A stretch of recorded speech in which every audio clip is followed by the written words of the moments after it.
The Syrian army making more advances against foreign-backed insurgents in the eastern city of Deir al Zour. Reports coming out of Syria say fighting has erupted between Syrian forces and several militant groups in different neighborhoods there. Scores of insurgents have reportedly been killed during the clashes. The army has intensified its operations in recent months, managing to clear more areas of militants. Damascus blames them for the bloodshed which has gripped Syria since 2011. It says they're being funded and armed by certain countries, mainly Saudi Arabia.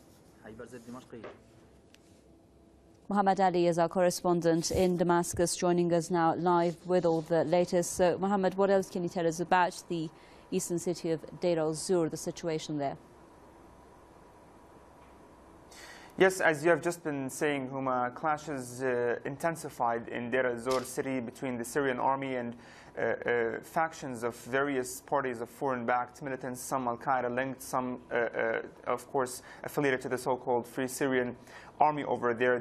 Most of the clashes have happened in areas of Deir al Zour like al-Rishdiyeh, al-Hawaiqa, al-Rasafi, al-Sina'a, and al-Arfi. However, during the past couple of 2 days, reports say that there are tens of foreign-backed militants killed in those areas by the Syrian army. And also we know that the Syrian army just a couple of days ago also was able to carry out some of the military operations in the countryside of Deir al Zour and was able to take control of the vicinity of Al-Taim oil field. This is an oil field that was occupied by foreign-backed militants over there. Some of the advances of the Syrian army in Deir al Zour is also that the Syrian army was able to regain control of Al-Third mountain, of course, a mountain meaning high grounds, which gives the army more capabilities for fighting the foreign-backed militants on ground. And finally, in Deir al Zour, of course, Huma, there are also some advances for the Syrian army in which it was able to regain control of parts of a main road that links Deir al Zour to Al-Mayadin area, which is close to it. So we are hearing that there were several militant groups involved in the clashes in Deir al Zour. Is it clear what the groups were? Were they part of the extremist al-Qaeda affiliated groups or not? Of course, Huma, as you know, inside Syria, you have Al-Nusra Front, which is an al-Qaeda-linked group. Also, the so-called ISIL, Islamic State for Iraq and the Levant, which is also a Qaeda-linked group. And also extremists like the Islamic Front, which consists of the 6 major powerful extremist groups fighting inside Syria. In Deir al Zour, of course, we know that the Al-Nusra Front is fighting over there, in addition to the ISIL. But the majority of the forces of foreign-backed militants fighting, as we know, is the FSA. However, there is now reports confirming that the Al-Nusra Front has joined the battle over there, fighting against the ISIL. And we have to note here also that most of the northern and eastern parts of Syria, like Idlib, Raqqa, Aleppo countryside, and now Deir al Zour, over there, all of those cities witness the presence of the foreign-backed militants of the al-Qaeda-linked groups that are fighting each other. In Al-Raqqa, you have the ISIL in control. In Aleppo, you have also the Al-Nusra Front in control. So it differentiates and varies according to the area we're speaking about.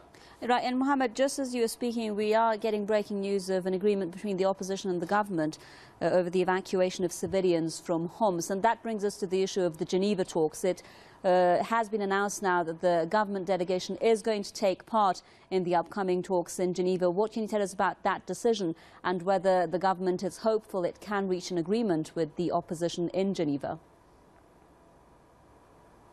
Yes, Huma, of course, as you have just said, the Syrian government made it clear today that it is going to participate in the next round of talks in the Geneva II conference, which will start on Monday. This is not a surprise, as the Syrian government made it clear before that it is going to take part in any effort that would bring stability to Syria, that would bring a peaceful solution. However, we have to note that the main priority of the Syrian government in participating in Geneva II is stopping terrorism. Nevertheless, we have to note also that Dr. al-Maqdad, the Deputy Foreign Minister Faisal al-Maqdad, made it clear that if there was no success in the Geneva I round of talks, he blamed the opposition delegation for having no genuine success coming out from Geneva I talks, because he said that the Syrian government proposed a statement condemning terrorism, but the opposition did not agree on condemning the terrorism. This is according to Dr. Faisal al-Maqdad. This is in the first round of talks. However, as you have just said, in in the urgent development that are happening now in Homs. The Syrian government is giving